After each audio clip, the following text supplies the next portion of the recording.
Olá, está de volta a iniciativa que celebra os 20 anos da BTU, a Associação Brasileira de Televisão Universitária. Eu sou o Fabiano Pereira, o atual presidente da associação, e hoje eu tenho o prazer de conversar com alguns colegas, começando uma série de vídeos que vão tentar trazer de volta à memória um pouco do que foi realizado na nossa associação no decorrer dos últimos 10 anos. Nós estamos em 2020, completando 20 anos da BTU.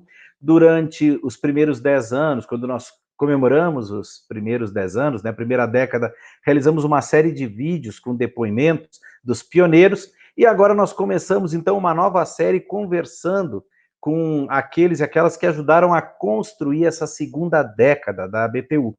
E para esse bate-papo de hoje, eu tenho o prazer de receber, para partilhar comigo aqui da bancada de entrevistas, o meu colega Marcelo Gonçalves, que é o nosso diretor técnico da atual gestão. Marcelo, obrigado por aceitar o convite para participar desse bate-papo com a gente hoje aqui.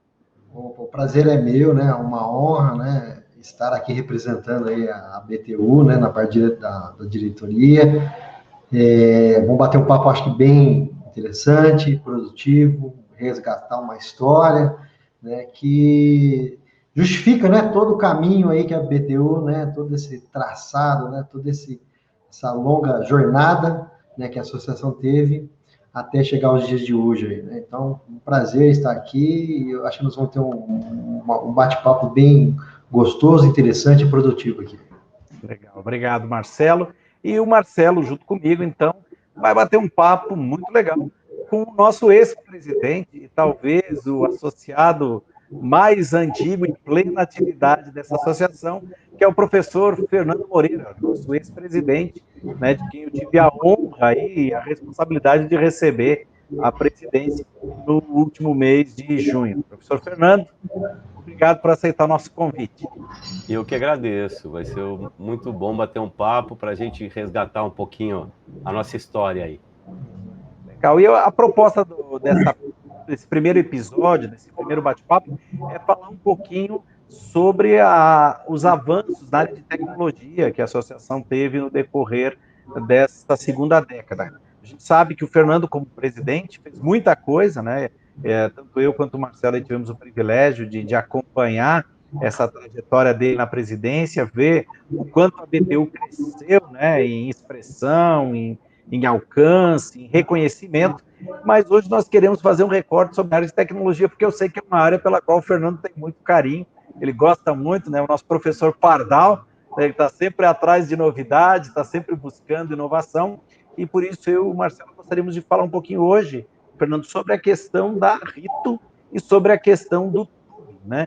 Duas ferramentas, duas plataformas, duas funcionalidades, né, que a associação oferece aí para os seus associados e que duas iniciativas das quais você participou aí diretamente. Para começar, Fernando, o que é Rito e o que é Tube e da onde nasceram, né, as ideias para a criação dessas propostas? Então vamos lá. Na verdade, desde a primeira reunião, que foi a base do nascimento da BTU, em 1997, lá em Caxias do Sul, o Gabriel Prioli, né, que é o nosso presidente de honra, foi o nosso primeiro presidente, já falava desse sonho de nós termos uma rede de intercâmbio de televisão universitária. É isso que é a Rito. Que, além de formarmos a associação, a ideia era que nós pudéssemos trocar conteúdo e ter essa linguagem, esses panoramas do Brasil inteiro, que as TVs, principalmente as universitárias, né, sem fins lucrativos, nós poderíamos trocar conteúdo e cada um mostrar na sua região outros panoramas, outras miradas do Brasil, né? Então você poderia ter conteúdo de outras TVs universitárias, de norte a sul, e também com isso melhorar a sua grade, dinamizar a sua grade, e principalmente pensando que, por ser nossas TVs sem fins lucrativos, sem custo, mas com a qualidade das outras TVs. Isso lá em 97. Em 2000 foi criada a associação, né? Depois eu falo um pouco sobre a questão do TUB. Vou começar aí pela Rito e seguindo. O TUB é a Televisão Universitária Brasileira, que seria a ideia de um canal nacional da televisão universitária brasileira, abastecido com esse conteúdo dessa rede de intercâmbio. Posso ir continuando ou você vai perguntar como é que é? Nós conversávamos um pouco antes de começar aqui nosso bate-papo. Você falou que a gente está indo aí praticamente para a quarta ou quinta, né? Já a versão da Rito. Resgata um pouco essa história aí. Eu sei que foi um trabalho grande, porque a gente sempre trabalhou assim, com muita criatividade e pouco recurso financeiro, tentando fazer o possível. Conta um pouquinho, resgata um pouquinho da evolução dessas versões, o que mudou de uma em relação à outra, e onde é que nós nos encontramos hoje com a Rito. Ok.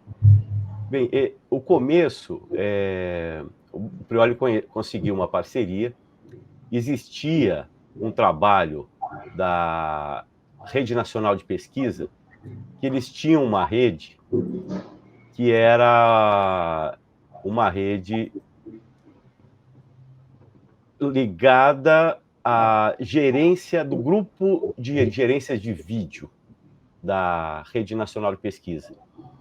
Eles tinham uma rede preparada para transmissão de dados, de grande quantidade de dados. Vídeo exige, né, uma grande banda para poder fazer transmissão, e eles precisavam colocar isso para funcionar. E aí, através do LAVID, que é o Laboratório de Aplicações de Vídeo Digital da Universidade Federal da Paraíba, foi feito um convênio,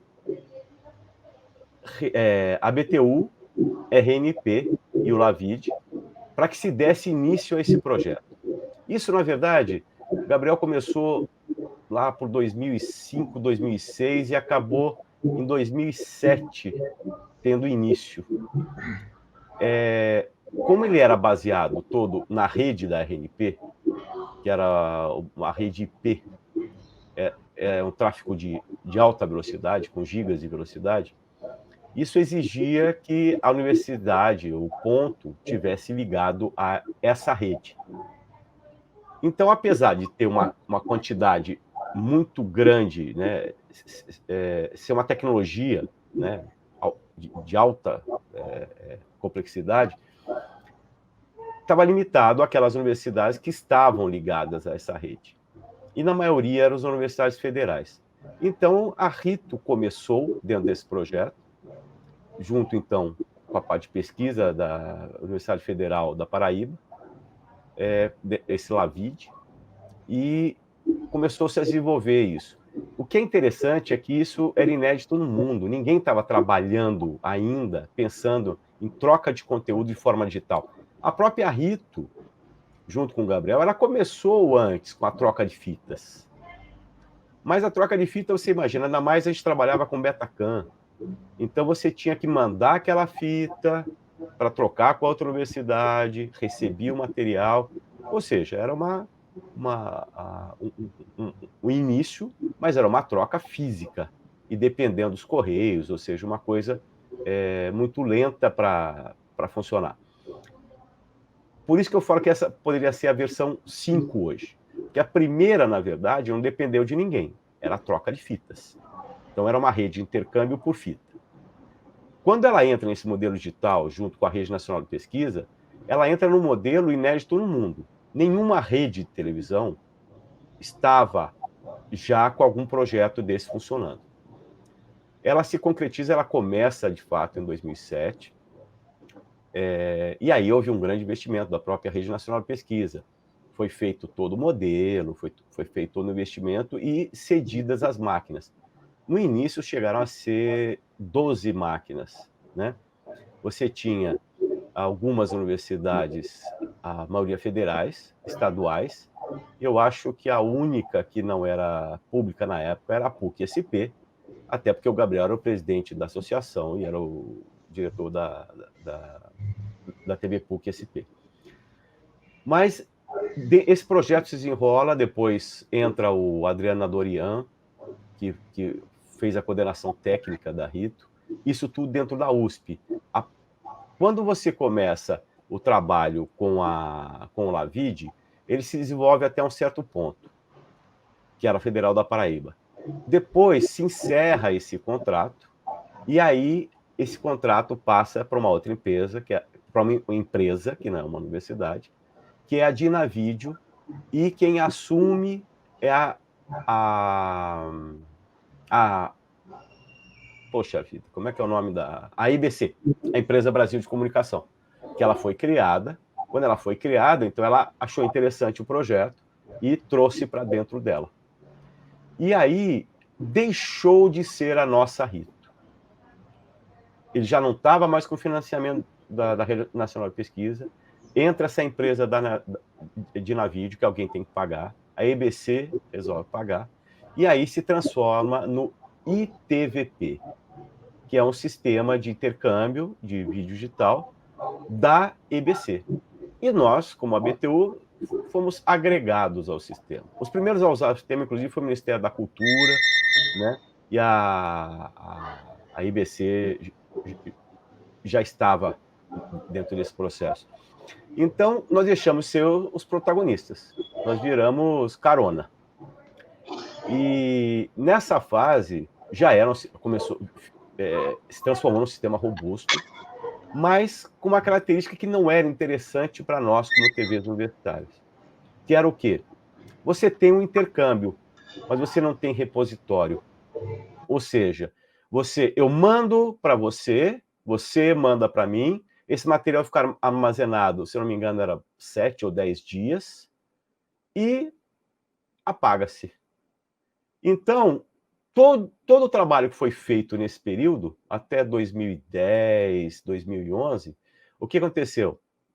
Uma trocou e a gente não guardou nada, né? E o sistema que é utilizado pela IBC hoje, se eu não me engano, ainda continua a mesma coisa. É um sistema só de intercâmbio. Mas na época, antes da presidência, eu estava na diretoria, na parte técnica, na diretoria técnica, preocupado exatamente. Poxa, nós precisamos guardar, né?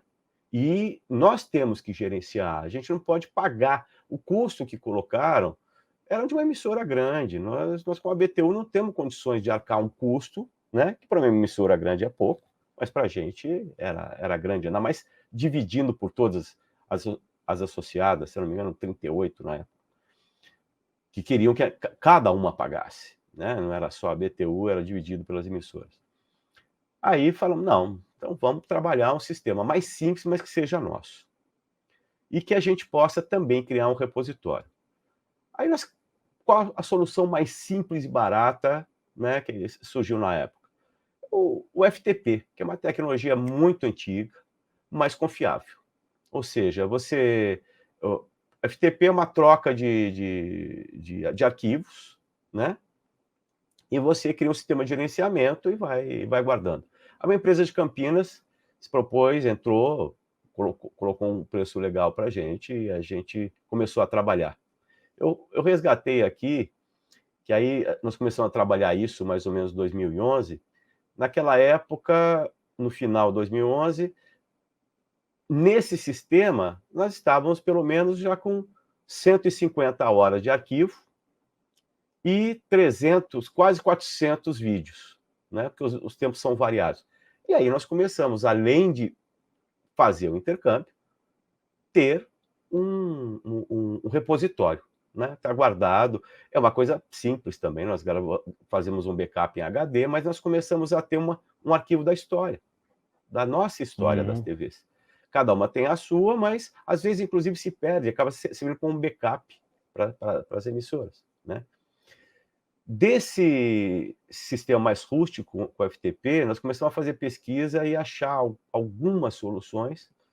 Acabamos achando uma empresa que, inclusive, prestou serviço para a BBC de Londres. Ela criou um sistema open source que estava atendendo, se não me engano, as TVs públicas da Suécia.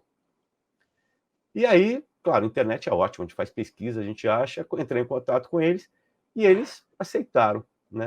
Inclusive, por a BTU ser uma ONG e tal, fizeram até um preço diferenciado para esse, que é bem acessível, E nós conseguimos, então, começar um sistema no modelo MAN, que é Media Access Management. Ele tem as suas restrições, até porque essa empresa acabou se dividindo sócios, ela ficava na Europa, agora está nos Estados Unidos, mas ele manteve, né, sem atualizar, mas ele manteve o sistema funcionando, e é o que a gente está usando ainda até o momento. Mas lá permite intercâmbio, você tem um catálogo para você ver, você faz busca, então você tem já um sistema bem melhorado. Tem algumas questões que nós gostaríamos que tivesse melhor, que é a questão de log de acesso. Não, tem um log de acesso, mas os relatórios, né, da entrega, nós temos o relatório do upload, mas nós falhamos nos relatórios do download. Eles até perguntaram se a gente não gostaria de desenvolver junto alguma coisa. Mas aí entra numa área que não é exatamente nossa, da associação. Mas é o sistema que está funcionando. O que é mais legal é que a gente vê agora, em 2020, nós já passamos assim, o material ativo, que tem muito material antigo, que é muito específico daquela universidade, ou material que realmente é temporal, que não tem mais utilidade só como arquivo mesmo. Então, esse material é retirado para não gastar banda da rede, que a gente paga para o banda. Então, ativos hoje, nós temos aproximadamente 1.400 materiais, com umas 450 horas. Isso é sempre renovado. Vai tirando alguma coisa, vai colocando a outra, até para a gente gerenciar essa banda. E nós temos hoje, de material guardado, mais de 5.000. Então, acabou tendo, né, assim, uma evolução, que aí, digamos, aquela primeira de fita seria a fase 1, depois a fase 2 digital, depois a fase 3 FTP, e agora a fase 4, que é no sistema de Media Access Management. E começamos o ano passado, era para ter começado esse ano, mas esse ano nada foi normal. É uma empresa brasileira que trabalha, a área dela é essa, ela fez digitalização e todo o sistema para emissoras grandes, né, para 2 emissoras grandes no Brasil, e se propôs a fazer um trabalho com a BTU, porque acredita que a BTU, pela característica das TVs universitárias, estarem sempre avante, pensando em tecnologia, pensando em inovação, ele acha, claro, tem que pensar como negócio, que a BTU pode ser uma boa vitrine para mostrar esse produto para o Brasil e até para fora do Brasil. E aí já é um sistema super avançado, com legendagem automática, reconhecimento de voz, a busca automatizada por vários tipos de tag, ou seja, um sistema sofisticado, mas que também estava preparado para as emissoras e não preparado para as TVs universitárias, né? Essa questão, inclusive, de você ter várias emissoras entregando e recebendo material, não é uma característica. As redes, normalmente, você tem um ponto central. Isso. E esse ponto distribui. O nosso não pode ser central. Ele não tem cabeça de rede. Ele vai distribuindo cada um para cada um e pronto, né? É um sistema hiperdemocrático. E essa característica que não estava implantada e que a gente ia começar a testar agora, né? Agora, se Deus quiser, 2021, a gente retoma isso daí e, quem sabe, a gente pode ser vitrine aí de novo para uma coisa inovadora, uma coisa que coloque as TVs universitárias de novo no olho nessa parte de tecnologia, na questão do intercâmbio. Aí, Marcelão, e esse pioneirismo, né, professor Fernando, isso expandiu, né, a nossa BTU não só para o Brasil, né, não só para as TVs educativas universitárias, né. Hoje nós somos reconhecidos aí no exterior, né, na América Latina inteira, somos convidados, né, e a Rito, ela participa disso, né. Hoje a gente tem disponibilizado lá materiais de outras emissoras de fora do Brasil, com conteúdo, né, legendado, Quer dizer, é um pioneirismo, né, que a BTU criou aqui para o sistema de televisão brasileira, né, que nós estamos comemorando 70 anos, né, e é uma história rica, porque é um papel importante nisso, né, o que a gente pensava nas grandes emissoras fazendo isso lá atrás, né, a BTU já estava pronto isso, né, essa questão do intercâmbio, do interrelacionamento de conteúdos, né, essa globalização da TV universitária aqui no nosso Brasil, né? Ao ponto, como o senhor disse, acabou sendo para o Brasil inteiro, né? Então, eu queria que eu falasse um pouquinho também dessa internacionalização da BTU através desse processo de troca de material através do sistema da Rito aí, que a gente acabou sendo uns pioneiros aí nesse processo. Ok. O Brasil, né, a produção da televisão brasileira, representada, claro, pelas TVs universitárias também, ela tem uma imagem muito boa lá fora, né? E essa questão, o que tem, a parte da legendagem é o que pega muito. Nós ainda, o material que foi mandado, ou foi mandado como né, em português mesmo, ou foi mandado com a legendagem offline, ou seja, ela foi feita manualmente. Esses países todos têm muito interesse. Inclusive, a Associação de Televisão Educativa e Cultural Ibero-Americana, da qual a BTU faz parte, essa associação agora está criando também o seu repositório, também no modelo dentro de uma universidade, a Universidade de Valência está criando, junto com a Universidade de Guadalajara, servidores enormes, aquela coisa toda, trabalhando, que são estruturas que, infelizmente, poucas universidades aqui no Brasil têm que possam ser dedicadas para o audiovisual. São dedicadas para pesquisa, para várias coisas, mas dentro das universidades não tem essa dedicação para o arquivo audiovisual. Arquivo audiovisual científico, talvez, mas não colocando as TVs universitárias. E mesmo científico ainda a gente vê que precisa muita coisa. Até porque esse intercâmbio, nós recebemos material também, temos inclusive um jornal semanal que faz parte desse acordo que nós temos, ele é legendado em português para o Brasil. Nesse novo sistema, o nosso sonho agora é que esses sistemas novos, a partir de grandes, vamos dizer, aplicativos, né, mas são sistemas complexos, usando inteligência artificial e aprendizado de máquina, né, o machine learning, eles vão aprendendo e vão melhorando muito. O danado do português é que é o grande problema. A gente encontra já de inglês para espanhol com uma qualidade excelente, e o português está melhorando muito, mas eu acho que mais alguns meses isso aí já deve estar melhorado, porque ele vai se aproveitando desse banco de dados das emissoras que vão trabalhando, e nós vamos ser beneficiados por isso. Mas imagina todo o nosso material sendo legendado de forma automática. Aí o mundo é o limite. Aí é só mandar o material. Porque a grande dificuldade nossa é essa. Eles têm interesse, a gente manda, mas existe essa dificuldade, existe o custo da legendagem, né? E vice-versa.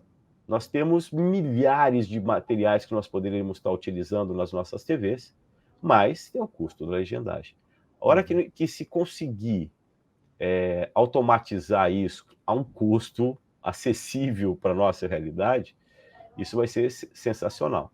Offline, que é inclusive o que eu estou pesquisando agora, que eu estou buscando, exatamente a legendagem ao vivo, para você poder entregar até conteúdo ao vivo. Já no conteúdo pré-gravado, você pode ir ensinando a máquina e aí você consegue resultados acima de 99% de acerto, ou seja, muito bons, aceitável em qualquer lugar do mundo. E eu acho que o ano que vem vai ser um paradigma, não só para as nossas TVs, mas para todas, que nesse momento que estamos vivendo agora, essa questão da tradução simultânea, principalmente em tempo real, é uma pesquisa muito grande, tem os players enormes aí que estão trabalhando em cima disso, eu acho que todos nós vamos ser beneficiados, porque até essas ferramentas como essa que nós estamos usando, já tem algumas implantando, mas como eu falei, o português é que é o danado. A base, o banco de dados em português é a grande questão. De inglês para japonês e para espanhol já está num nível absurdo. Até para o chinês também, claro, né, as cabeças, a parte de pesquisa lá. E o nosso português, a gente sabe que isso também depende de pesquisa, né? E foneticamente, o grupo mais avançado era um grupo que estava trabalhando com o grego, que foneticamente eles dizem que é mais próximo do português.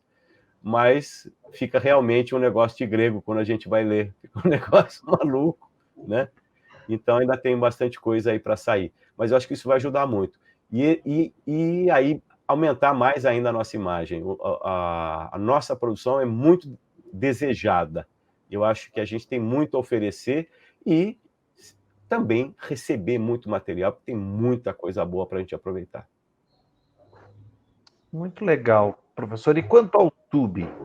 Da onde nasceu essa ideia? Na verdade, é algo que trabalha muito integrado, né, com a Rito, quer dizer, é um desdobramento, né, e que tem por objetivo ampliar ainda mais a visibilidade desse conteúdo. Mas como é que nasceu a ideia e quando se começou a trabalhar nisso efetivamente e onde nós estamos hoje?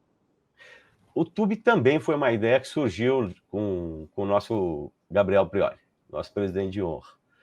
Porque, claro, você tendo uma rede, você pode criar um canal. Mas um canal que não seja cabeça de rede. Essa é a diferença. Através da Rito, ele não é uma cabeça de rede, né? Você pode criar um canal com a sua programação misturada com a do outro e você fazer como você quiser.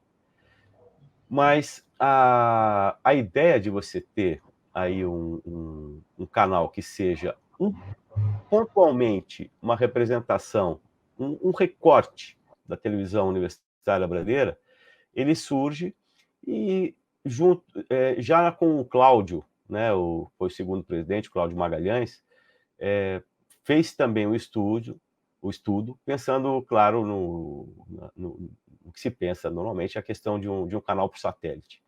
Aí a questão principal é custo. Como você manter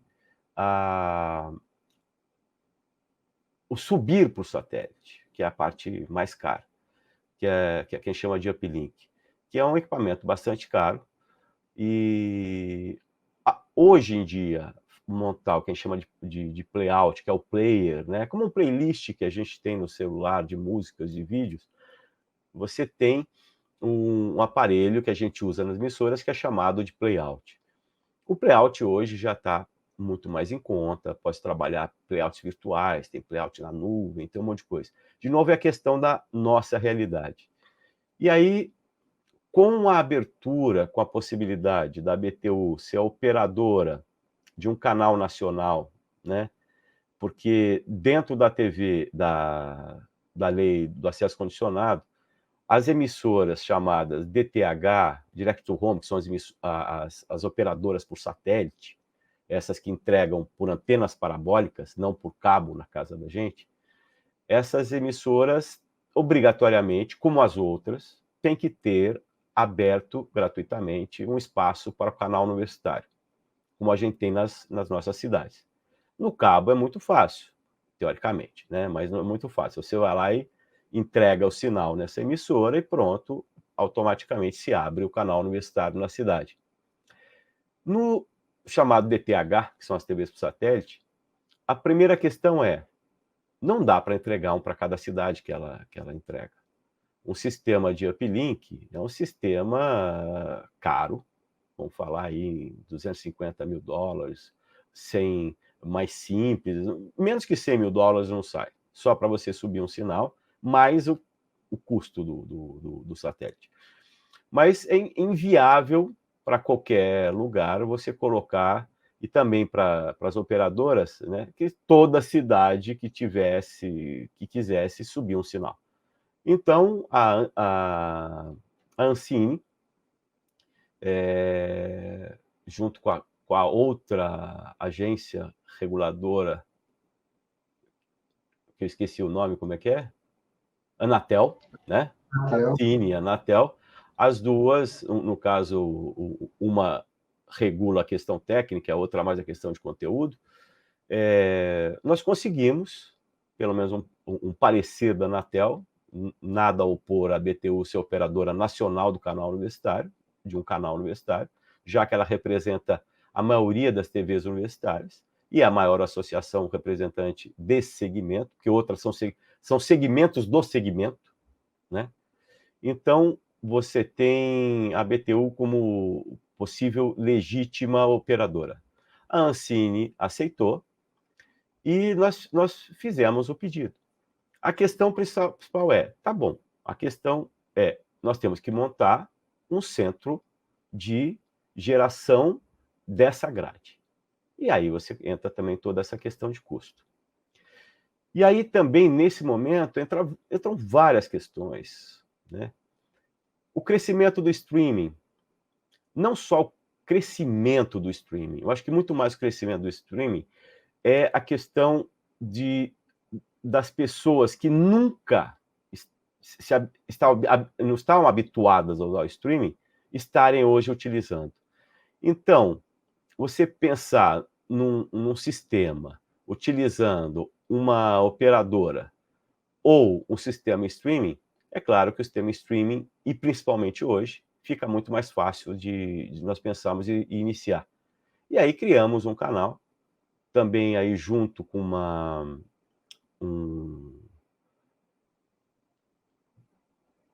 um sistema, né? um site agregador, né? Um abrigador de vídeos streaming, né? Que no caso é a Dailymotion, que no Brasil não é tão conhecida, mas na Europa o crescimento é muito grande, em alguns lugares na Europa, inclusive, é maior do que a grande concorrente, que é a primeira, que foi o YouTube, né? Que é no mesmo esquema. Ela fez uma parceria com a TI, que aí se estendeu para a BTU, de você operar um canal sem fins lucrativos e podendo trabalhar com todos os recursos que são possíveis. E aí nós criamos esse canal da televisão universitária brasileira, que ainda está numa fase de testes, porque, de novo, pegou esse ano estranho aqui, e que está sendo ainda o nosso piloto, mas já é um canal onde utiliza-se o conteúdo da Rito para criar uma grade contínua, linear, como um canal linear, de televisão universitária. E também com conteúdo de parceiros da BTU, o próprio, como é o Noticiero Científico e Cultural Ibero-Americano, que hoje é o maior jornal científico e cultural, sem fins lucrativos, principalmente, do mundo, e a BTU faz parte, e faz parte do Deutsche Welle, agência francesa de notícias, agência chinesa de notícias, sede material, ou seja, é um trabalho grande, e a BTU recebe esse conteúdo aí para poder também colocar e disseminar o que existe de interessante, enviado pelas emissoras, pelas agências de notícias, nessa área científica, educativa e cultural. Então, o Tube acaba se tornando essa realidade em testes, como um canal linear, que também tem um repositório aberto. Alguns materiais nós colocamos, porque lembramos que o nosso repositório interno da BTU, uma coisa, ele é aberto, ele não é da BTU, ele é das emissoras que compõem a BTU, com todas as suas características, os seus direitos autorais e as suas especificidades. Uma emissora federal, estadual, ela não pode colocar esse conteúdo e que gere qualquer tipo de monetização, né? Então, nós temos muitas especificidades que têm que ser respeitadas. Então, alguns materiais são colocados, né? Sempre com autorização da emissora que envia, e principalmente a geração desse canal linear.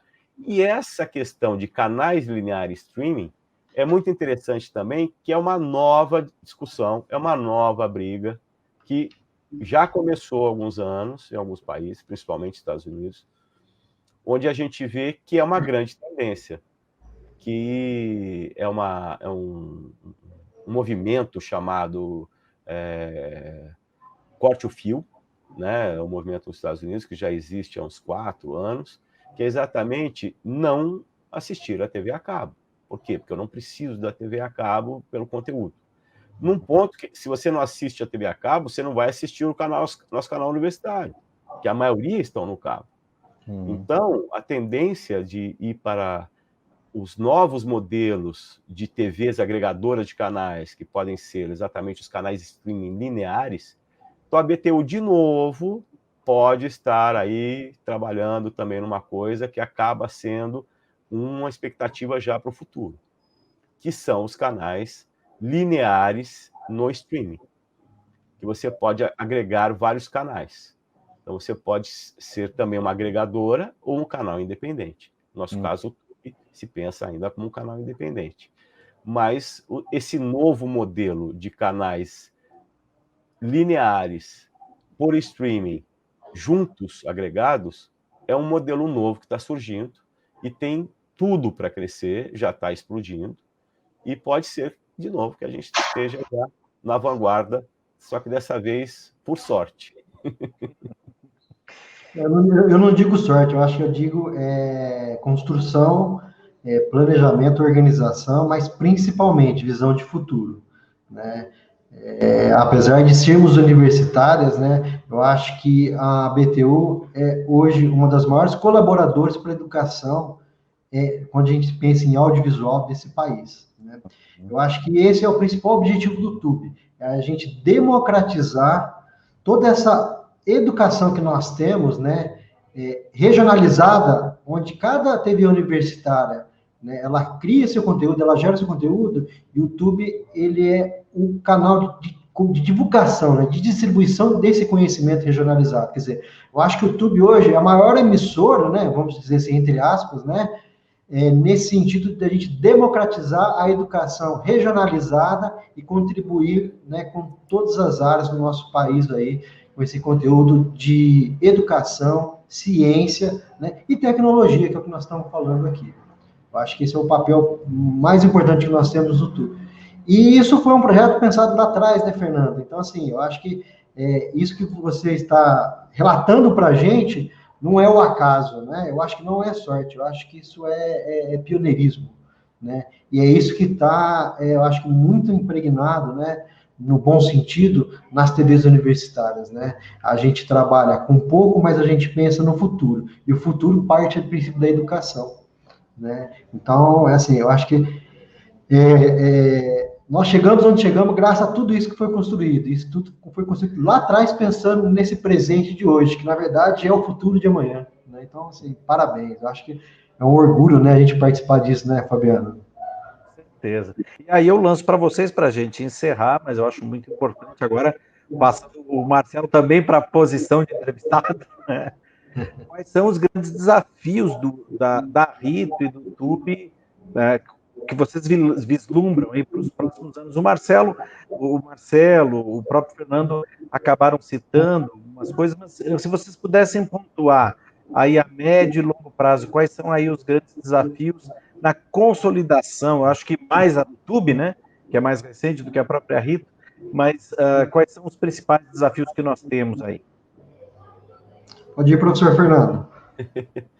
Bem, eu acho a Rito ainda precisa de mais participação. Eu acho que é uma coisa que, claro, a realidade das TVs nós não somos, as TVs universitárias não são TVs do modelo convencional, nós trabalhamos muito dependendo do aluno, do voluntário, daquele que trabalha com a gente, porque nossas equipes são pequenas. E a gente entende muito essa questão de como é difícil, às vezes, colocar, sistematizar ações. E a participação na Rito, ela depende muito disso. Então, ainda conseguir, somente com a participação dos jovens, eu acho que agora nós temos uma diretoria nova, um grupo novo, um grupo jovem, né, que consegue, inclusive, estar mais próximo aí da garotada, entender um pouco mais de como atrair para essas atividades. Eu acho que isso é muito importante, essa participação na Rito ser maior. Mas a própria evolução do YouTube, nós acreditamos também que pode ser que ajude também a fazer isso participar. Essa aproximação do YouTube com o público-alvo, que são as universidades e, principalmente, também aí, os universitários professores. Esse é um desafio eterno que a gente tem desde o começo, mas as tecnologias estão nos aproximando. Eu acho que tem esse desafio dessa consolidação e também dessa aproximação. O que você acha, Marcelo? Eu concordo com isso, Fernando. Eu acho que o grande desafio nosso, né, é realmente a questão da programação, né? Eu acho que a gente não pode perder nossa essência educativa, né? A gente sabe de todas as limitações, né, da questão financeira, porque hoje a legislação nossa, ela é focada para as instituições comerciais, né? Quer dizer, ela só pensa nas emissoras comerciais, então as educativas, né, ela não dá sustentabilidade para fomento, para, né, entre aspas, né, uma captação de recursos, seja ela por meio da própria programação, com espaço publicitário, né, ou através de incentivos fiscais ou de recursos do governo, uma parceria, né, com o governo, ou da isenção fiscal de empresas privadas. Então, assim, a gente tem essa limitação financeira. Então, a gente sabe desse processo de regionalização e, principalmente, que hoje, se não são as instituições de ensino, né, talvez as universitárias nem estariam aí no ar mantendo, né? Então, a gente não pode esquecer essa essência. Mas a gente também tem que se adequar ao nosso perfil, ao nosso público, né? Esse público mais jovem. Então, eu acho que esse é um grande desafio. A questão da gente manter uma programação de qualidade, não perder a essência educativa, mas focar também nessa audiência, né? E aí, com a tecnologia, a gente buscar essa audiência mais participativa, né? Que é o que a TV digital, ela vem, né, na sua essência, né, a trazer isso. Então, eu acho que é na hora que a gente pensar nessa audiência participativa, né? Em programas mais atrativos, né? A gente conseguir, através do audiovisual, a gente vender essa educação que está nas multitelas hoje, né, mas a essência ainda é televisão, e eu discordo muito de quando né, pessoas ou pesquisadores falam, a TV está acabando. Não, a TV não está acabando, né? A TV ela está colaborando para que outras mídias venham a participar no nosso dia a dia da comunicação, né? Então, assim, eu acho que essa é a essência. Então, e esse é o desafio, né? A gente, realmente, eu acho que com a visibilidade do YouTube, a gente vai ter uma exposição maior de conteúdos. Eu acho que isso vai agregar muito valor para a produção de conteúdos, porque hoje a instituição de ensino, ela precisa do aluno, né? E quando a gente vai para as instituições privadas, né, isso está um mercado hoje que precisa captar aluno. Então, de repente, com uma exposição maior, onde uma instituição ela tem aí cursos de abrangência nacional, então, eu acho que ela vai dar mais valor nesse investimento da TV universitária, e eu acho que a gente vai agregar muito com o YouTube isso, com essa disponibilidade daquele material, daquela instituição, daquele conteúdo educativo, está tendo uma repercussão, uma visibilidade nacional. Acho que esse é o caminho. E temos os desafios da digitalização, né? Que, infelizmente, né, o custo é alto, quando você falou muito na questão da gente fazer o UP, trabalhar com o uplink, né, para subir para o satélite, mas a gente também tem aí a distribuição do sinal digital, né? A gente sabe que é um processo que já está atrasado, que, infelizmente, não tivemos muitos recursos, né, pensando nas emissoras educativas e nas emissoras locais, né? Quer dizer, não temos aí de onde tirar recurso financeiro. Um transmissor mais barato aí é 150 mil reais, sem contar projeto, sem contar antena, né? Sem contar decoder de link, decoder. Então, assim, é um processo caro, né? Eu acho que esse é um grande desafio que nós temos aí como TV universitária também para trabalhar nos próximos anos. Mas com essa integração, né, com essa viabilidade do YouTube, né, sendo transmitido por sinal de stream, né, por um sinal aonde hoje a internet ela já tem uma participação grande, né, no Brasil inteiro, eu acho que a gente vai atingir esse projeto que vocês iniciaram lá atrás, de ter uma distribuição nacional e representando e representativa como merece a nossa ABTU e todos os associados dela. Muito bom, muito bom. Quero agradecer mais uma vez os meus colegas, professor Marcelo, professor Fernando, amigos, né? Acho que uma coisa que a gente sempre fala, um dos segredos da BTU, ter chegado onde chegou, né? A longevidade, né? O dinamismo da BTU é que, na verdade, antes de ser um grupo de acadêmicos ou de profissionais de comunicação, ela forma uma grande família, né? Um grupo de amigos que tem uma paixão em comum, que é a TV universitária, a teledifusão educativa. A gente trabalha por isso, né? Todos voluntários, todos correndo sempre atrás, todos conciliando as atividades e responsabilidades das TVs universitárias de origem com as atribuições da BTU, mas é isso que faz a associação tão peculiar, né?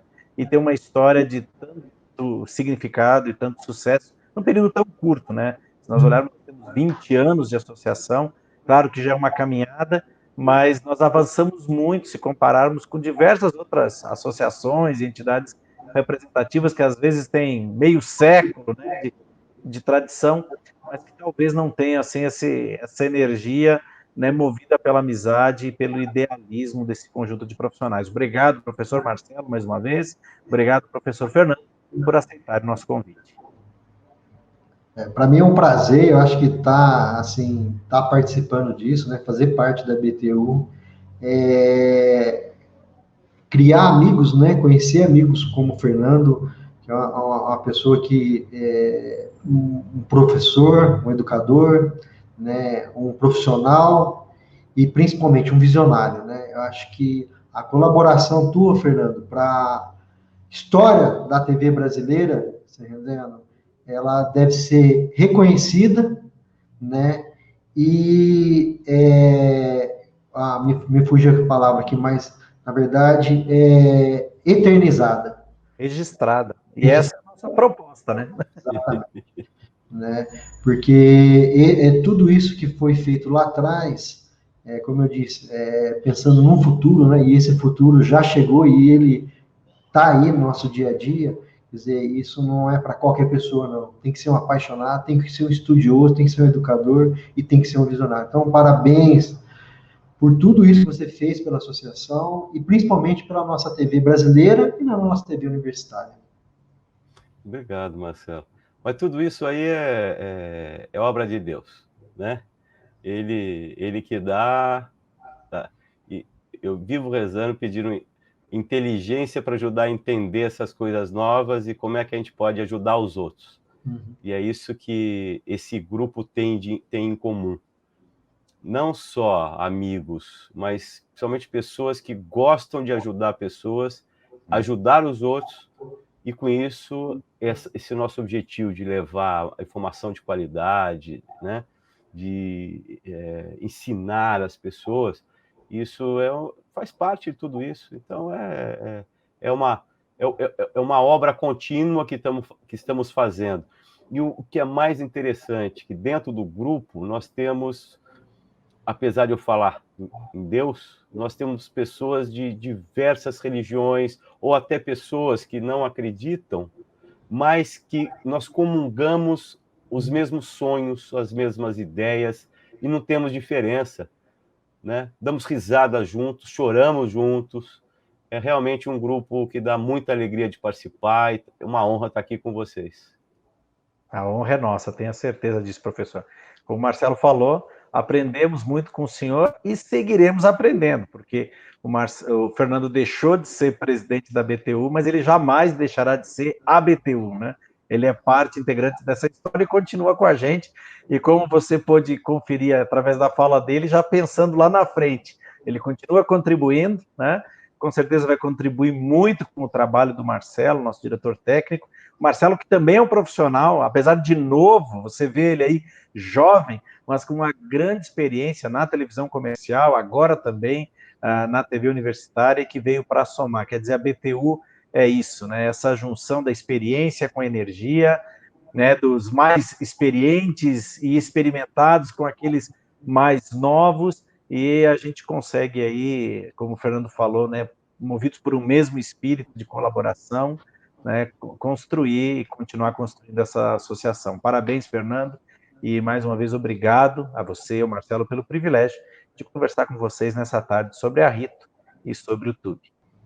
Agradeço também a você que participou conosco de mais essa edição da série de vídeos sobre os 20 anos da BTU. Lembrando que nós teremos ainda outras edições, né, resgatando mais dessa história, falando de outras conquistas da nossa associação no decorrer desta segunda década, especificamente, né, ou mais especialmente dessa segunda década de existência da BTU. A BTU, ela é o que é, graças também a você que apoia o nosso trabalho, que participa, que faz parte da associação. Somos todos a BTU. Obrigado pela sua parceria e nós nos encontramos na próxima edição. Tchau.